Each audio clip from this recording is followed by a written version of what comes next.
Pues gracias Simón, es para mí un honor y un gusto estar aquí en este aniversario tan importante de USG y de la presentación de nuestra edición especial sobre construcción. Hoy en la mañana, a las 6 de la mañana, iba yo por circuito interior rumbo a Reforma y un poco antes de entrar ya al trébol de Reforma veía yo la escena de estos edificios que vimos ahorita en el video, de la torre de BBVA, de la torre mayor, de esos dos nuevos edificios que están ahí. Y de verdad me impresioné yo mismo decir, ¿estoy en la Ciudad de México? Y sí estoy en la Ciudad de México. La verdad es que ahora en el mundo del Instagram, que vemos tantas fotografías y a los que nos gusta seguir Instagramers de temas arquitectónicos, de repente vemos construcciones maravillosas, edificios increíbles. Y cuando uno ve lo que ha pasado en México en los últimos años, es realmente sorprendente. Yo creo que todos estamos conscientes de esta evolución que hemos tenido en el tema de la construcción en este país, de este desarrollo. Y yo creo que también todos estamos conscientes, y es para todos evidente, lo importante que es la industria de la construcción en un país como México. Los millones o miles de empleos, yo diría millones de empleos que genera la industria de la construcción, el desarrollo que significa la posibilidad de vivienda para muchísimos seres humanos que día a día necesitan un lugar donde mudarse, donde vivir mejor, donde empezar una vida de familia muchas veces o una vida profesional. En fin, yo creo que es evidente el esfuerzo, el trabajo y lo importante que es la industria de la construcción. Y también, bueno, estamos viviendo tiempos complejos, ¿no? Desde que empezó esta nueva administración, creo que tampoco es un secreto que pues la industria de la construcción ha tenido ahí una cierta pausa en ciertas cosas, pero sin lugar a dudas es una industria que es muy importante en este país, muy importante para cualquier país, y nosotros estamos convencidos que los líderes de esta industria finalmente van a sacarla adelante como se merece un país como México. Y hoy estoy muy contento de estar aquí con ustedes en este panel. Para mí es muy interesante poder platicar sobre todo sobre el futuro, porque yo creo que lo más importante hoy en día es preguntarnos hacia dónde vamos, qué queremos, hacia dónde queremos llegar y sobre todo cómo vamos a lograrlo. Y uno de los temas que más importantes creo que son en esta industria, como decía Ivonne hace rato, es el tema de la innovación. Por ejemplo, nosotros que nos dedicamos a los medios de comunicación, pues nosotros decimos que el primer medio de comunicación realmente formal pues fue el libro impreso, cuando en 1400 Gutenberg inventa la imprenta y se empiezan realmente a imprimir documentos en masa para poder distribuirse. Realmente ahí empieza la industria de los medios de comunicación masiva.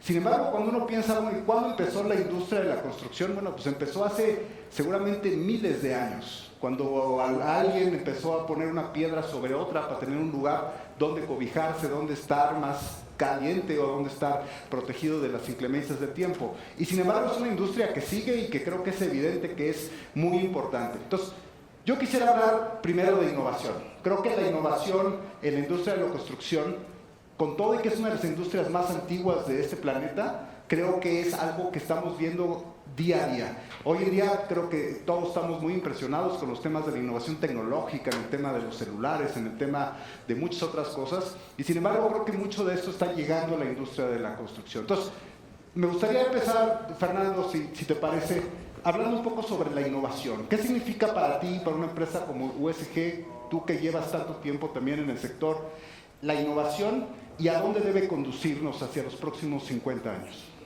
Bueno, pues muchas gracias. Primero que nada pues, la verdad es muy emocionante, ¿no? Siempre hablar del futuro, y este tipo de foros lo que nos ayudan a alinear un poco las visiones, ¿no? Desde a cada quien la trinchera donde nos toca operar en el mundo de la construcción. Puntualmente para nosotros, USG es una empresa muy soportada en innovación, ¿no? Tenemos un centro de innovación y desarrollo ubicado en Chicago, que es el más grande del mundo, y siempre ha sido parte de nuestro ADN. Pero bueno, al final de cuentas, lo importante es hacia dónde vamos, ¿no? Hacia dónde va la tendencia de los siguientes años, ¿no? Y cómo lo visualizamos. Y me gustaría centrarme un tanto en lo que es México, ¿no? Para tratar de acotar y ser más aterrizado en los comentarios. Lo primero es, yo creo que una de las tendencias que vienen, ¿no? Fuertes hacia adelante es el tema de la verticalidad, ¿no? La verticalidad entendida como los grandes edificios, ¿no? Que van más allá del tema comercial y inclinándose un poco más y cada vez con más fuerzas a la parte de la vivienda. La verticalidad es algo que está llegando con más fuerza y seguramente detonará de mayor manera hacia adelante. Tenemos por ahí también algunas cuestiones que hemos identificado. Aquí hay gente experta en la materia, pero evidentemente la demanda de espacio sigue siendo una constante, irá en incremento, ¿no? Por lo que está pasando en el cambio de inclusión del modelo familiar en México. Y eso invariablemente es bueno, pero al mismo tiempo nos va a retar a todos, porque los espacios que ahora se van a demandar son espacios más personalizados, espacios más funcionales. Desde el punto de vista de soluciones constructivas, que realmente es la razón de ser de USG, nosotros pensamos que el futuro va a estar encerrado en tres cosas. Lo primero es materiales más ligeros, materiales más resistentes y materiales más sustentables, ¿no? Son las tres grandes líneas sobre las cuales estamos basando todo el desarrollo y la innovación como corporación. Es importante también, nosotros vemos 4 perspectivas, ¿no? Que son las que de alguna manera tienen que regir todo lo que es la parte de innovación vista como un beneficio real hacia lo que es la construcción. La primera es lo económico. Todas las soluciones constructivas que se generen tienen que girar siempre en torno a generar eficiencias, generar ahorros. Puntualmente, vamos a dar 2 ejemplos, los sistemas ligeros de construcción ayudan a bajar evidentemente el peso de una obra. Sabemos que entre el 30 y el 35% del costo de una obra está basada en la cimentación. Entonces, ese tipo de beneficios, de seguir buscando como entes económicos generar valor al gremio, es fundamental. Sabemos también que con los sistemas ligeros de construcción uno puede avanzar 5 veces más que con los sistemas tradicionales. Esas son eficiencias. Desde la perspectiva económica, la innovación tiene que obedecer siempre porque es la puerta de entrada. Tenemos por ahí la parte de lo que es el desempeño o el performance. Creo que es la parte donde los usuarios se están haciendo cada vez más avesados y están demandando mejores espacios. Vamos a hablar, ya no es suficiente vender productos ni sistemas, hay que vender soluciones constructivas que generen más valor al usuario final. Entiéndase, soluciones de fuego, soluciones de agua, soluciones sísmicas, acústicas, lo que sea, y la especialización de cada uno. Finalmente, 2 últimos puntos. El primero es el diseño, y esto tiene que ver con muchos de los arquitectos que hoy nos acompañan, ¿no? Aquí bien representados por Víctor, por Juan Carlos. Al final de cuentas, ¿qué es lo que está esperando el arquitecto? El arquitecto necesita que los materiales que se generan hacia adelante sean materiales que tengan la suficiente flexibilidad para que la idea del arquitecto se pueda ver realizada y materializada en una obra. Eso para nosotros es fundamental y es por eso que estamos siempre en constante comunicación y apertura con ellos para entender hacia dónde tenemos que guiar esto. Y por último, un tema, ¿no?, que por ahí puede estar a veces malentendido, que es el tema de la sustentabilidad. No, la sustentabilidad no es una moda, no es una tendencia. Creo que la sustentabilidad es un movimiento y viene siendo algo que llegó para quedarse, ¿no? Venimos de alguna manera cada vez aprendiendo más de otros países más avanzados que nosotros, y puntualmente lo que está pasando en México, la certificación LEED y demás, son cosas que evidentemente irán rigiendo por mucho en las nuevas maneras de construir en México. El tema de la sustentabilidad a mí me parece que es muy importante, porque como dices, Fer, no es una moda, sino es algo que llegó para quedarse. Y lo que más me impresiona del tema de sustentabilidad es que especialmente las generaciones jóvenes, los millennials y los centennials, parece ser los más comprometidos con los temas de sustentabilidad, los más comprometidos con los temas de cuidar al mundo, de cuidar el planeta. En ese sentido, Víctor, tú eres un creyente brutal del tema de la sustentabilidad, del tema del aprovechamiento de los recursos naturales y de cómo integrar estas construcciones que estamos haciendo los seres humanos al mundo, a la naturaleza. ¿Qué nos puedes decir, Víctor, de los temas de la sustentabilidad y cómo debería ser esto en el futuro en la industria de la construcción, del diseño, de la arquitectura? Bueno, qué bueno que tocas el tema. Creo que es uno de los temas que nos ha inquietado siempre, pero por supuesto últimamente ha sido mucho más evidente, ¿no? Claro. Y como bien dices, las generaciones jóvenes nos están reclamando con toda la razón a todos los que hemos trabajado antes. Digo, el ejemplo es Greta Thunberg, que nos puso a todos los que hemos trabajado a hacer una introspección, y yo sí estoy convencido que realmente lo que hemos hecho no es suficiente. Eso está demostrado, lo estamos viendo pues, en el cambio climático, en los incendios en California, en Australia, etcétera. Y realmente la construcción sí tiene un papel fundamental. O sea, se calcula que el 50% de los recursos lo gastan los edificios y aproximadamente como el 25% el transporte. Okay. Entonces, entre arquitectura y diseño urbano te puedes controlar el 75% o estás involucrado en el 75%. Entonces, creo que es una responsabilidad y creo que, como decía, creo que no hemos hecho suficiente, creo que nos falta mucho por hacer. Y va desde toda una actitud, o sea, yo creo que es la actitud de decir, bueno, ¿cómo convivo con la naturaleza como una actitud un poco de humildad también muchas veces, de decir no va a ser este capricho porque todo es un capricho como ser humano.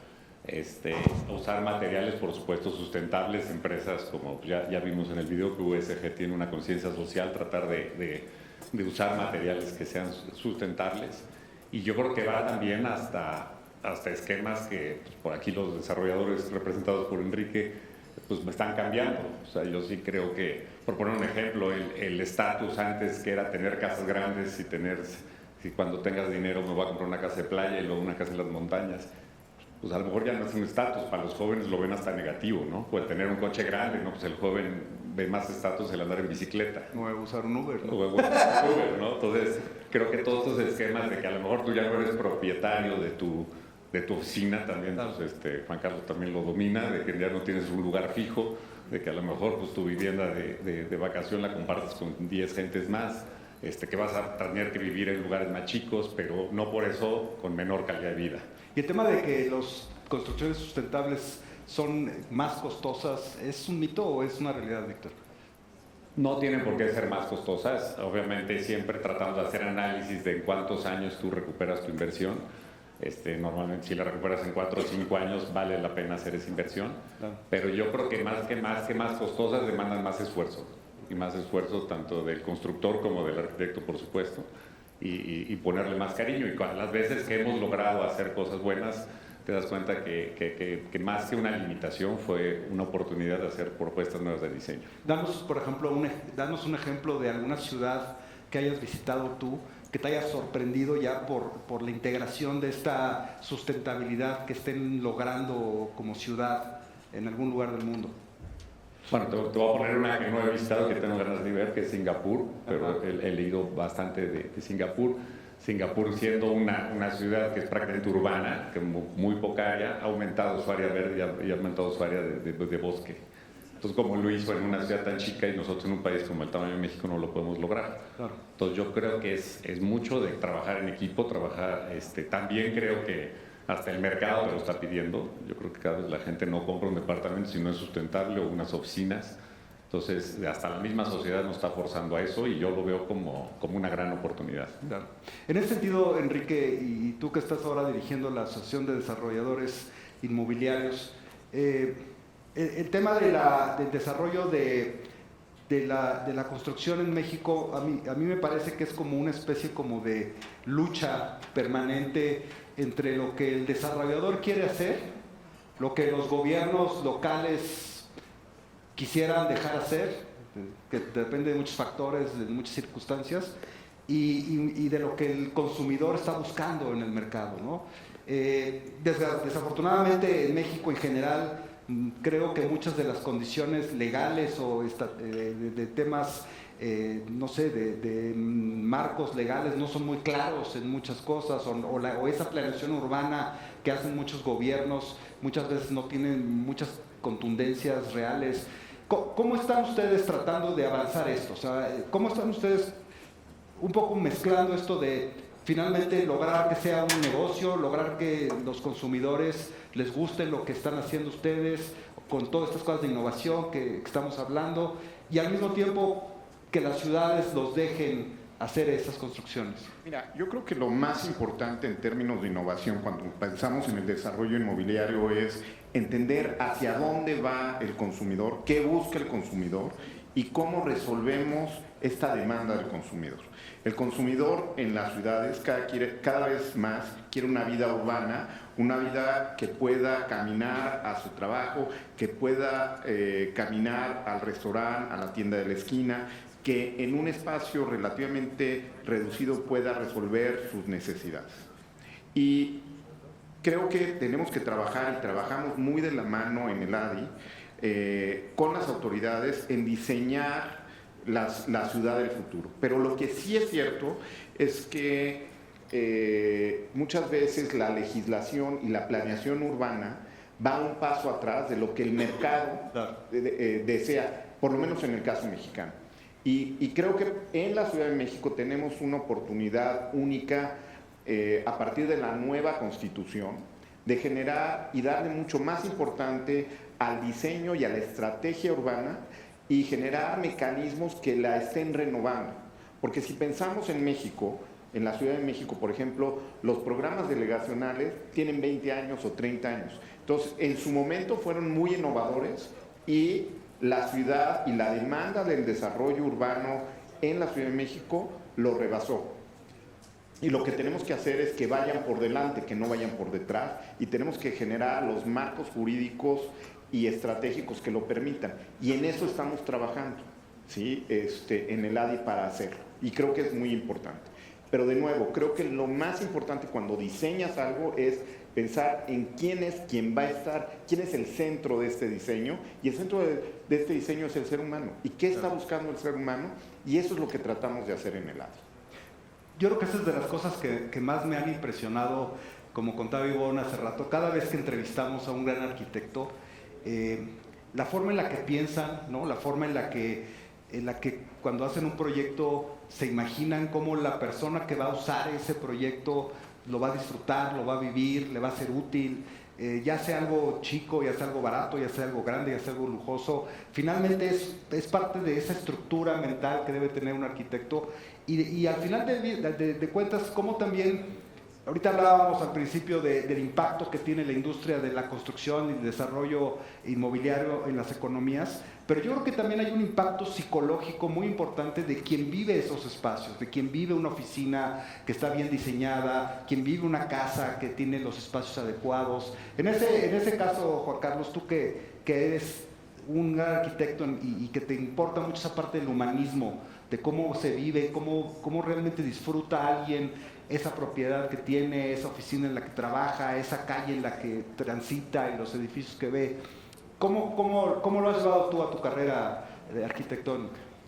Bueno, nosotros creo que hemos estado siempre como muy preocupados por ese tema de innovación y lo que nos empezamos a dar cuenta es que las herramientas que empezaba a generar la sociedad para poder entender de manera más profunda al ser humano estaban empezando a separarse de las herramientas que normalmente usábamos como arquitectos. Entonces, por ejemplo, una de las grandes herramientas que está empezando a surgir es este concepto de neurociencia, que tiene 10, 15 años de haberse inventado y que está empezando a tirar a la basura la gran mayoría de conocimientos que teníamos de cómo funciona nuestro cerebro, el ser humano, la correlación que tenemos con el espacio, memoria, percepción, belleza, y así te puedes seguir. Claro. Y entonces creo que uno de los grandes retos que tenemos como industria es que si tú analizas, y si ves a Singularity, la universidad en Estados Unidos te lo deja clarísimo, si tú analizas industrias, posiblemente la de la arquitectura y el diseño es de las que está más atrasada en entender cómo las tecnologías exponenciales va a transformar nuestra industria. ¿Cómo que? A ver, dame un ejemplo. Pues mira, estamos preocupados por imprimir la primera casa, o en México acaban de imprimir unas casas en 3D printing, mientras que hay personas que están imprimiendo corazones y llevan 10 años imprimiendo tejidos, ¿no? Seguimos construyendo de una manera pues no muy diferente de como lo hacíamos hace 100 años.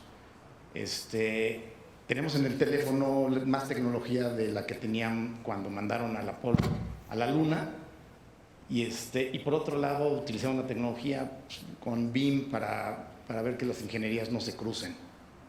La verdad es que somos una industria que hemos estado pues, muy bloqueada. ¿Y eso a qué se debe? ¿O a qué lo explicas tú? Yo creo que tiene como muchas connotaciones económicas por un lado. Por otra, no queremos hablar con otras industrias. O sea, los arquitectos tendemos a reunirnos con arquitectos y a juntarnos con arquitectos y a pensar como arquitectos.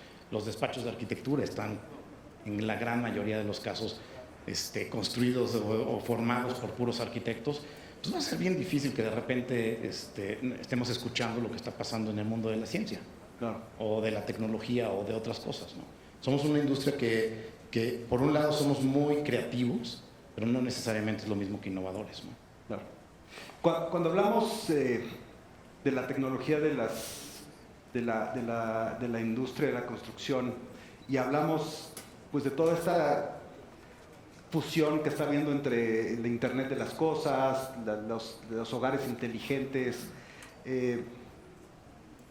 ¿Qué es lo que uno debe esperar, Víctor, como usuario de un edificio, de una casa? ¿Hasta dónde te imaginas que debe llegar esa fusión tecnológica entre todo lo que estamos viendo de tecnología inalámbrica y en el uso de una casa o de una oficina o de un espacio de trabajo?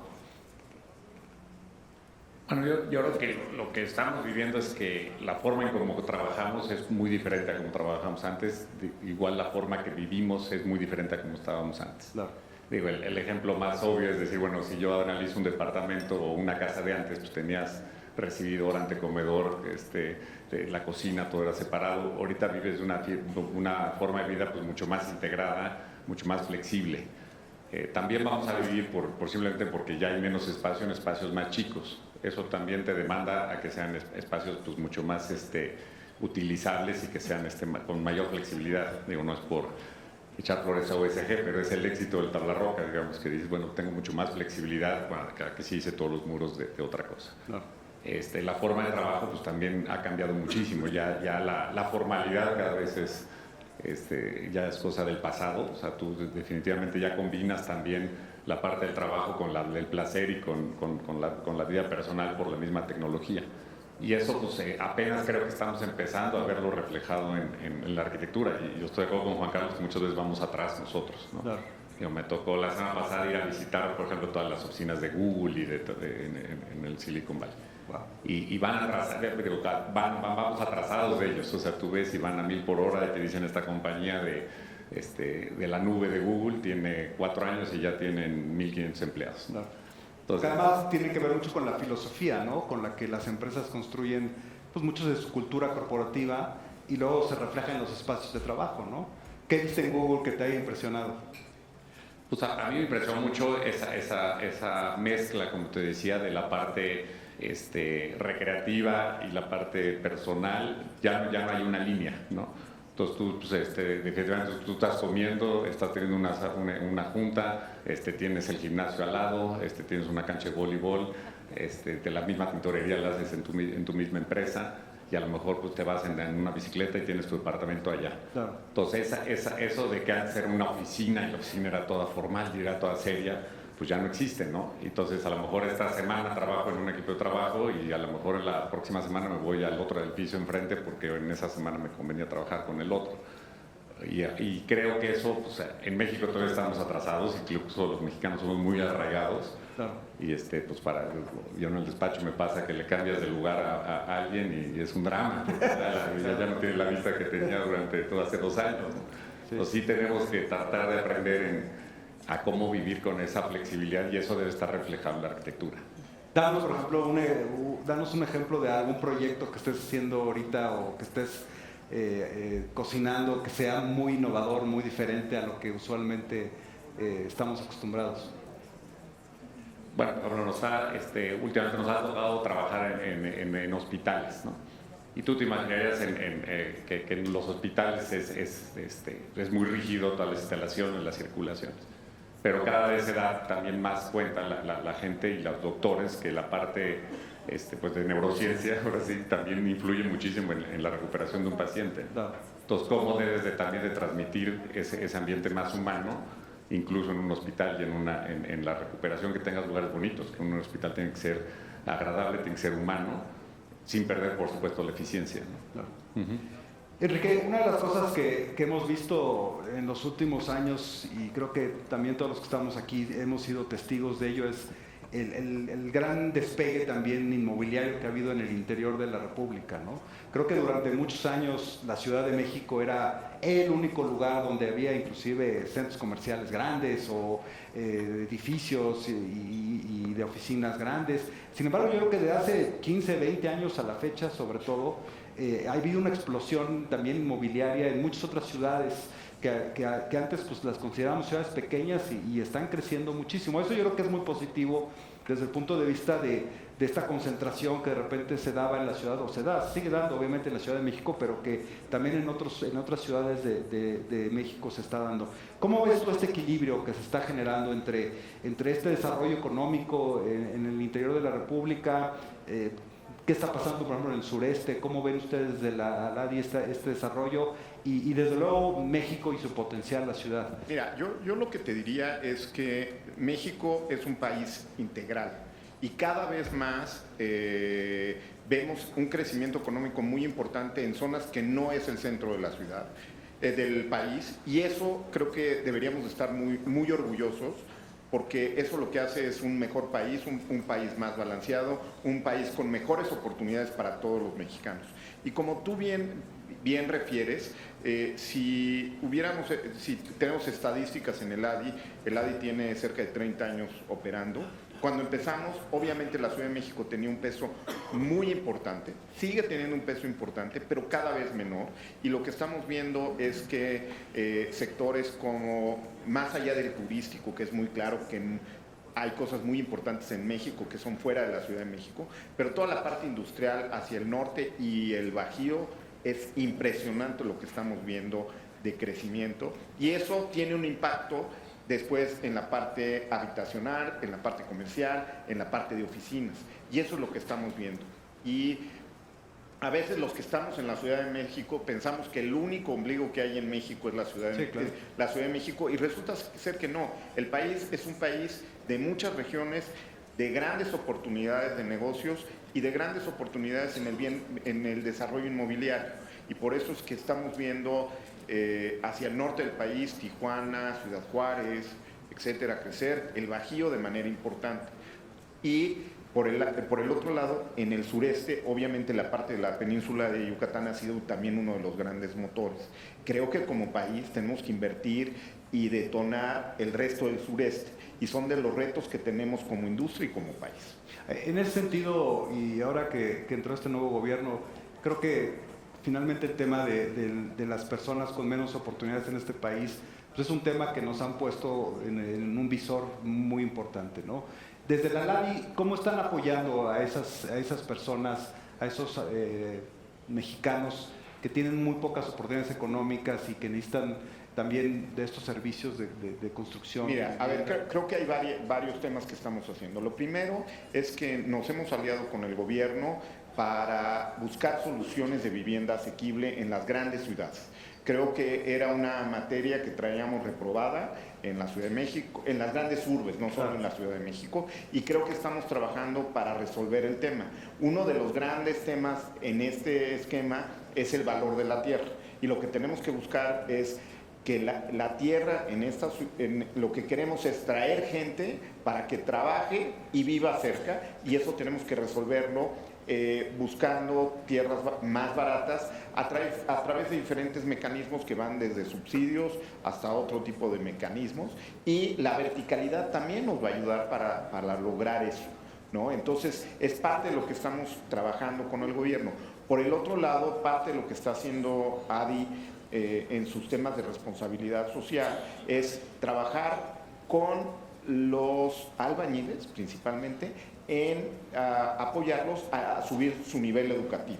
Y tenemos ya programas donde tenemos escuelas en las obras, porque muchos de nuestros trabajadores llegan tal vez sin haber concluido la primaria. Entonces trabajamos con ellos para que a través de la vida de una obra, que en promedio es de 2 a 3 años, puedan concluir su primaria y en algunos casos secundaria y su preparatoria, para que después tengan una mejor oportunidad de vida y puedan acceder a mejores salarios. En ese sentido, Juan Carlos, tú te has involucrado en proyectos también de responsabilidad social y de ayudar a familias o a comunidades donde no tengan recursos, de buscar, no sé, opciones de vivienda que sean más baratas, más económicas. Bueno, nos hemos metido mucho en temas de educación. Lo que nos empezamos a dar cuenta es que donde más valor podíamos aportar era aplicando nuestros conocimientos en temas de educación. Okay. Hace varios años abrimos un área pro bono en el despacho que trabaja con fundaciones que no tienen recursos normalmente para contratar una firma de diseño.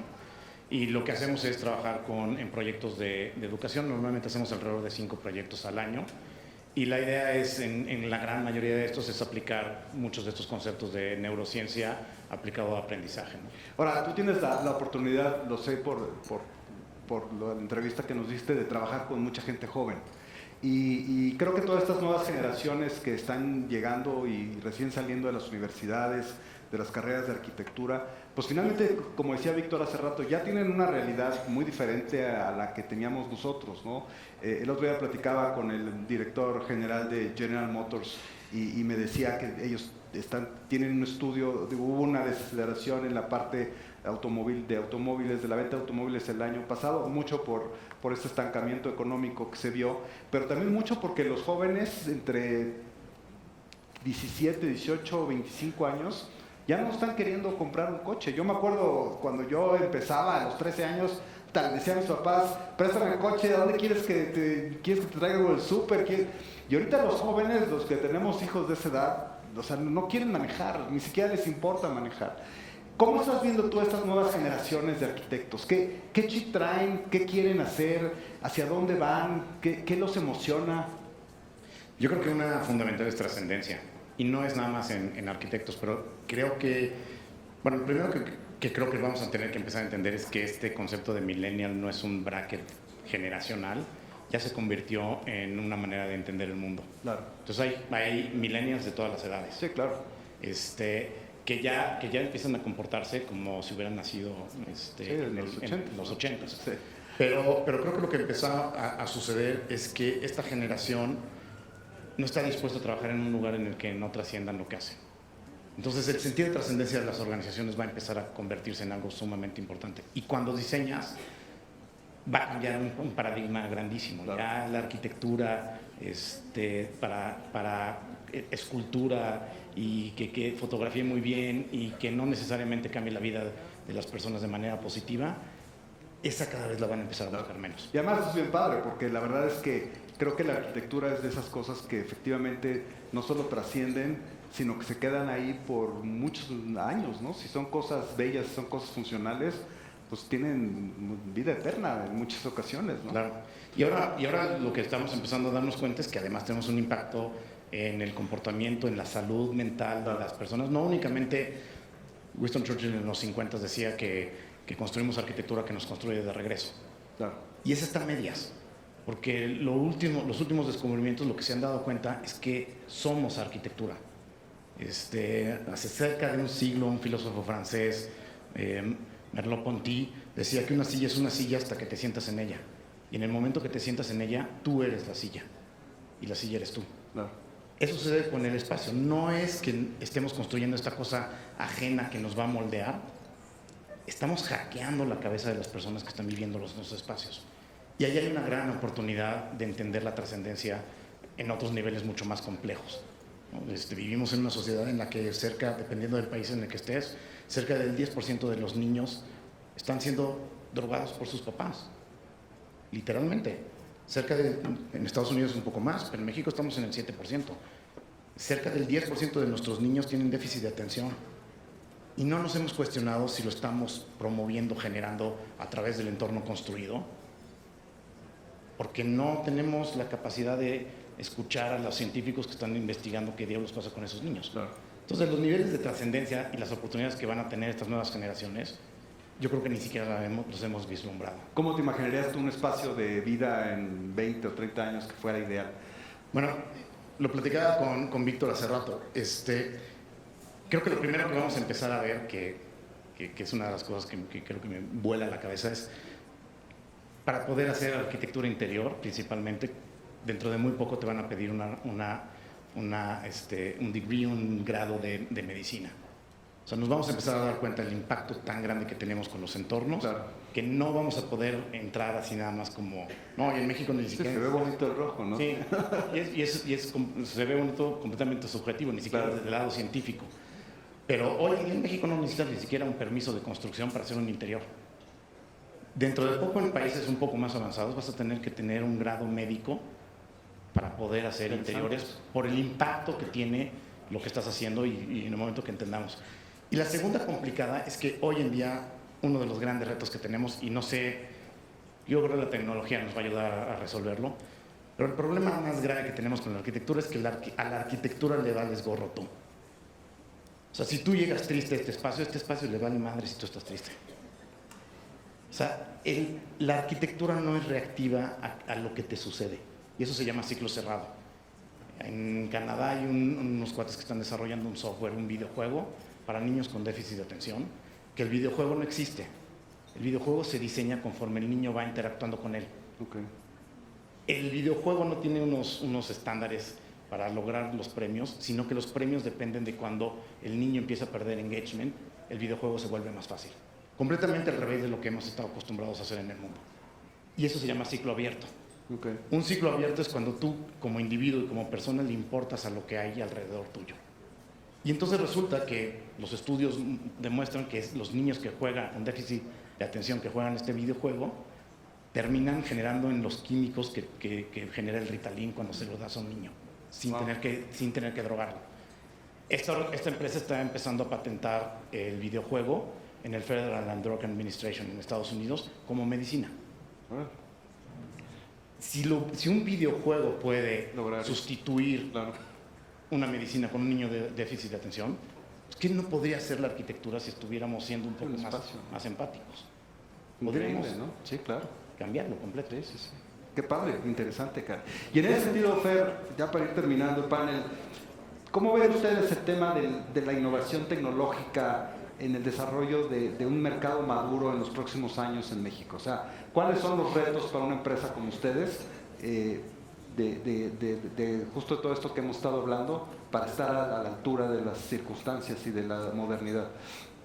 Pues de entrada muy interesante los puntos de vista, ¿no? Los enfoques, cómo cada quien ve hacia el futuro. Puntualmente, y vamos, tenemos que ser muy realistas, ¿no? De qué es lo que pasa en cuanto a la relación de madurez con innovación, ¿no? Nosotros tenemos la oportunidad, USG, ahora es la empresa más grande de sistemas de construcción ligera del mundo, y tenemos, vamos, la ventaja de operar en varios mercados en simultáneo. Y evidentemente siempre es bueno compararse, ¿no? Y compararse con los mercados más avanzados. Entonces podríamos decir, invariablemente la innovación tiene mucho más aceptación y penetración directamente relacionada con la madurez del mercado. Pero aquí la pregunta obligada es, bueno, ¿y qué es un mercado maduro, no? Pues, ¿cuándo un mercado es maduro y cuándo no lo es? Y puntualmente nosotros lo tratamos de resumir en tres grandes aspectos, ¿no? El primero es lo cultural, ¿no? El segundo es lo económico y el tercero es lo regulatorio. Y vamos dando algunos ejemplos para entender esto, ¿no? Hay mucha gente, muchos arquitectos, ¿no? Desarrolladores, nos han preguntado muchas veces, oye, ¿por qué el portafolio de productos de USG en México no es igual al portafolio de productos que tienen en Estados Unidos, donde hay muchísimas más ofertas, ¿no? Relacionadas a soluciones constructivas? Y la respuesta es porque no existe aún la madurez en el mercado para aceptar esa tecnología. Entonces, muchas veces, y nosotros hacemos esos ejercicios comerciales, ¿no? Es parte del trabajo del desarrollo del mercado. Decimos, oye, vamos a introducir una nueva tecnología que sabemos que el mercado todavía no está madura para aceptarla, pero es parte del desarrollo. Y cuando nos vamos al aspecto cultural, muchas veces esa tecnología no ancla porque el mercado no la entiende. Danos un ejemplo, por ejemplo. Por decirte, todo lo que son los tratamientos de juntas, ¿no? O sea, lo que son los acabados finales del tablero de yeso, ¿no? Que es el tratamiento de juntas. Hay varias tecnologías que tienen que ver, que son más ligeras, de secado más rápido, que no generan polvo, mucho más ecológicas, base de agua, etcétera, etcétera. Y introducimos esas tecnologías pensando, oye, el trabajador no va a estar expuesto a cierta cantidad de polvos que salen en la naturaleza de la obra. Bueno, como el trabajador no lo pide y no lo demanda, cuando tú lo pones en el mercado, por naturaleza y por falta de conocimiento, lo rechaza, ¿no? Es lo que nosotros denominamos la parte cultural. Pero hay otras más, ¿no? No solamente es esa, es la parte económica. Muchas veces, vamos a decirlo pues, con toda claridad, el poder adquisitivo de la gente comparado con otros países pues, no es el mismo. Introducimos ciertas tecnologías que el mercado no puede pagar o no está dispuesta a pagarlas. Y finalmente está el tema regulatorio, que el tema regulatorio tiene que ver cuando una persona no está obligada a usar cierta tecnología, pues entonces no tiene ningún incentivo para hacerlo. Claro. Entonces, yo creo que la manera más fácil de entenderla es si nos vamos a poner un poco de números y ver las perspectivas con otros países. Vamos a hablar un poco de lo que es la penetración del sistema tablero de yeso, ¿no? Tabla Roca, ¿no? La marca, a nivel mundial. O sea, cómo es la relación entre la penetración y el grado de desarrollo del país. Y vamos a arrancar con el país más avanzado, que es Nueva Zelanda. Nueva Zelanda tiene una penetración o un uso per cápita de 10 metros por persona, ¿no? 10 metros per cápita. Nos vamos al mercado más grande del mundo, que es Estados Unidos, donde su mercado son 2.000 millones de metros cuadrados. Para hacer una referencia, México son 50 millones, nomás para ver la escala. Wow. ¿Y qué es lo que pasa ahí? Ahí se utilizan 7 metros cuadrados. Son mercados totalmente maduros. Nos vamos a Asia, a otras latitudes. En Asia son 4 metros lo que se utiliza, el consumo de prácticas es de 4 metros. Nos venimos un poco más hacia nuestras latitudes y vemos qué pasa en Latinoamérica. En Latinoamérica el promedio de consumo per cápita de tablero de yeso es de 0.352, no llegamos ni al medio metro, ¿no? Y para allá vamos trabajando todos los días. Y el país más desarrollado en ese sentido es Chile, ¿no? Chile tiene un consumo per cápita de 2.4 metros. Y es cuando hice preguntas, ¿pero por qué? Les hago la observación, México tiene 0.353, estamos muy en el promedio latinoamericano. ¿Y qué es lo que pasa? Vamos a decir, ¿qué es lo que ha pasado en situaciones como Chile? Chile es un ejemplo que yo creo que deberíamos de aprender de cómo la regulación puede ayudar a que la construcción sea cada vez mejor, ¿no? Aquí platicaba también Enrique de la importancia de la urbanización, la importancia de la vinculación con la parte de normatividad. O sea, si no existe una regulación un poco más afilada o con dientes que ayude a que la construcción mejore en cuanto a insumos y en cuanto a beneficios para el usuario final, pues tenemos ciertos retrasos. Lo mismo podríamos decir, ¿no? Países más avanzados como podría ser Estados Unidos, ciudades. El tema sísmico, como lo es Chile, lo tiene también igualmente, lo tiene desarrollado Los Ángeles, lo tiene desarrollado Tokio, etcétera, etcétera. Entonces, yo creo que por ahí va, pero digo, no todo es malo, ¿no? Hemos ido avanzando, creo que de manera contundente en lo que es el uso de nuevas tecnologías para construcción. Decía aquí Víctor, sin afán de echarnos porras, ¿no? Pero la verdad es que nosotros pensamos que el tablero de yeso, ¿no? Como punta de lanza de toda la categoría de sistemas ligeros de construcción, realmente ha venido a ayudar a evolucionar la construcción. Hoy construimos mejor. Uno de los comunes denominadores de las grandes urbes son los skylines, ¿no? Donde te pares, si tú paras en América, vas a Nueva York, vas a Chicago, el skyline pues, es evidente, ¿no? La cantidad de infraestructura que hay vertical y los rascacielos y demás. Te mueves de latitud, te vas a Múnich, te vas a París, te vas a Sydney, te vas a Johannesburgo, y el común denominador es cómo se empieza a ver el desarrollo de un país directamente basado en un indicador que puede ser el skyline que tiene. Pero vámonos viendo aquí en México, ¿no? Cada vez, mucha gente que deja de venir a México por un tiempo, cuando regresa dice, órale, ¿qué pasó? Y te paras tú en Santa Fe, te paras en Interlomas, lo que se está desarrollando en Bosque Real, lo que es Polanco, Nuevo Polanco, lo que está pasando en el sur, y se das cuenta que realmente nosotros vamos para allá. Es una tendencia irreversible que nos pone en perspectiva.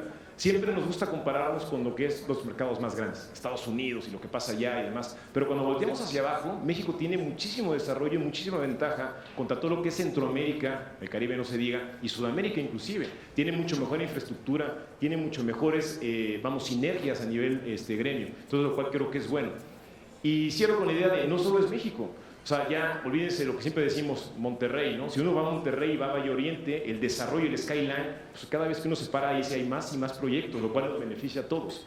Lo mismo pasa en Guadalajara, ¿no? En toda la zona de Zapopan. Pero ya nos vamos a estas grandes ciudades, ¿no? Vamos viendo qué pasa en Querétaro, vamos viendo qué está pasando inclusive en Mérida, y para allá va todo. Entonces, creo que al final de cuentas sí es cierto, y no lo podemos desvincular, que el grado de madurez de un mercado está directamente relacionado con la aceptación de la tecnología. Pero también tenemos que ser claros de que vamos en buen camino, vamos con buena perspectiva, y creo que este tipo de ejercicios, ¿no? Donde uno escucha cuál es el punto de vista del futuro de alguien que también es protagónico en el sector, pues nos hace entender cómo podemos alinearnos para hacer cada vez mejor construcción. Pues para terminar el panel, no les voy a pedir una conclusión, les voy a pedir que pidan un deseo.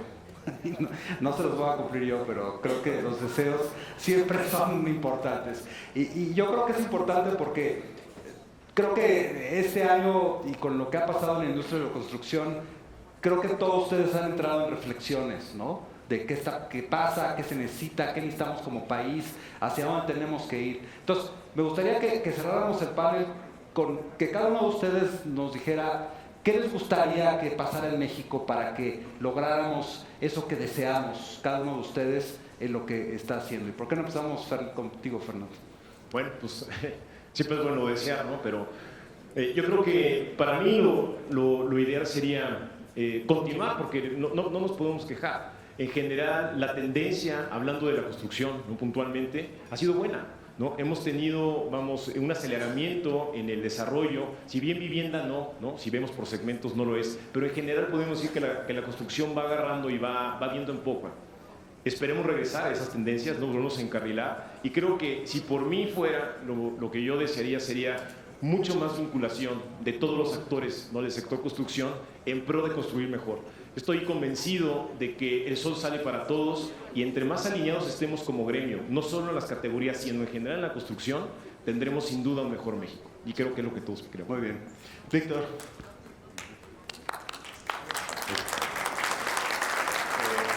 Desgraciadamente me ganó el deseo. Porque Bueno, se vale repetir. se vale repetir porque iba a comentar que, hoy estamos haciendo, por ejemplo, un proyecto en África y en Uganda. Y te das cuenta pues, que muchas veces, como dices, siempre volteamos a ver Europa y volteamos a ver y ves pues, que hay un gran paso de lo que estamos en esos países.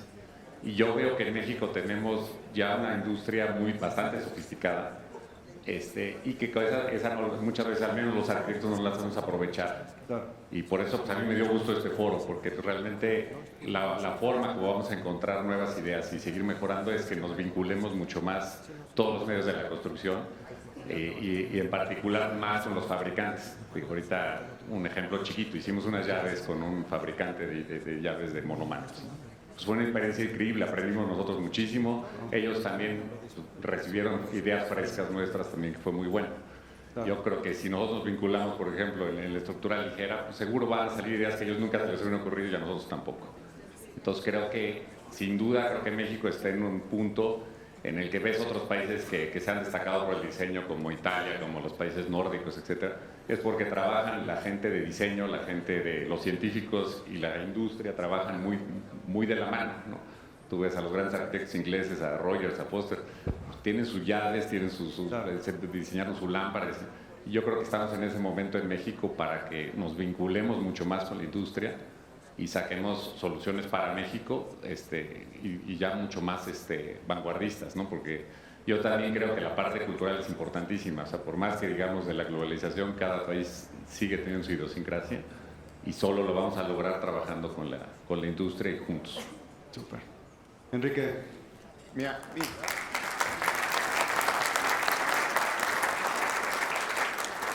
creo que la integración es un tema crítico hacia el futuro, ¿no? Y creo que aquí hay un actor que no está hoy aquí con nosotros en términos de lo que va a ser el desarrollo inmobiliario, la construcción hacia el futuro, que es la autoridad. Claro. Y yo, una de las cosas que deseo hacia el futuro es que tengamos una mejor planeación urbana, mejores leyes y mejores regulaciones que nos permitan tener mejores ciudades para los mexicanos y que el centro del diseño sea el individuo. Claro. De tal manera que tengamos mejores individuos en México. Y yo creo que eso sea muy importante. Y en la medida en que esa sea como la línea rectora, entonces el diseño de los productos, el diseño de los señores arquitectos nos van a permitir tener mejores ciudades y ser mejores mexicanos. Súper. Juan Carlos. Bueno, creo que en el mundo de los arquitectos estamos en un punto en el que tenemos que empezar a cuestionarnos cómo nos enfrentamos a un mundo exponencial que evoluciona a una velocidad exponencial. No creo que nos estemos haciendo todavía bien esas preguntas. Y el gran reto que le veo a México es que estamos en un impasse que puede distraernos del big picture, que es cómo no nos volvemos irrelevantes y cómo le aportamos valor de verdad y cómo entendemos estas nuevas tecnologías. Y mi deseo es que logremos pasar este impasse sin distraernos de lo que realmente importa. Claro. Porque si no, los arquitectos y diseñadores y la industria mexicana va a traer un desfase con el resto del mundo enorme. Entonces mi deseo es que, a pesar de lo que nos está sucediendo hoy en día, logremos sobrepasarlo sin distraernos. Súper, muy bien. Bueno, yo también quería pedir un deseo. No, yo coincido con todos ustedes, la verdad es que es mágico lo que han dicho aquí. Y sí, yo creo que necesitamos como país, y ojalá que con todo lo que está pasando, pues no perdamos el rumbo, como dices, que como país estemos unidos y concentrados en lo que es realmente importante y que al final pues tengamos crecimiento, ¿no? Y que haya un mucho mejor nivel de ingresos para todos los mexicanos y que eso nos permita empezar a ser un país más rico, donde hasta el más pobre de los mexicanos pueda tener una vivienda digna y donde todo el mundo pueda crecer. Yo creo que es lo mejor que nos podría pasar y yo no tengo ninguna duda de ello porque nosotros en la revista Líderes, cada mes que salimos, cada vez que entrevistamos a líderes mexicanos, nos damos cuenta afortunadamente del gran talento que hay en este país, de las grandes mentes que están trabajando todos los días duro por sacar adelante a México, y no nos queda duda que como país vamos a seguir avanzando y no vamos a perder el rumbo y iremos por el camino correcto. Les agradezco a todos ustedes que hayan estado aquí. Gracias, Fernando y Sergio, y muchas gracias a todos ustedes también por acompañarnos. Gracias. Gracias.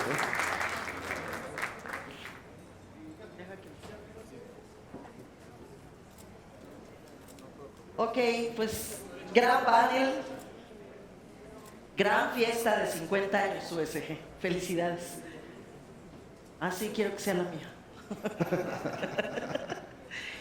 No, no es cierto, dentro de unos 20 años. Muchas gracias. Muchas gracias. Muchas gracias. Muchas gracias a todos ustedes. Sigan disfrutando. Gracias por haber compartido con nosotros. Yo creo que cada cabeza es un mundo y cada uno de ustedes tendrá sus propias conclusiones con respecto a este panel. Yo me quedo con que el futuro de la construcción está en el que habita, en el usuario. Y hacia ahí tenemos todos que pensar, igual que los que trabajamos en medios de comunicación, tenemos que pensar en nuestros lectores. Quienes construyen tienen que pensar en los usuarios, en quienes van a habitar ahí. Con eso me quedo yo. Y ustedes quédense aquí y sigan disfrutando de la fiesta de los 50 años. Muchas gracias.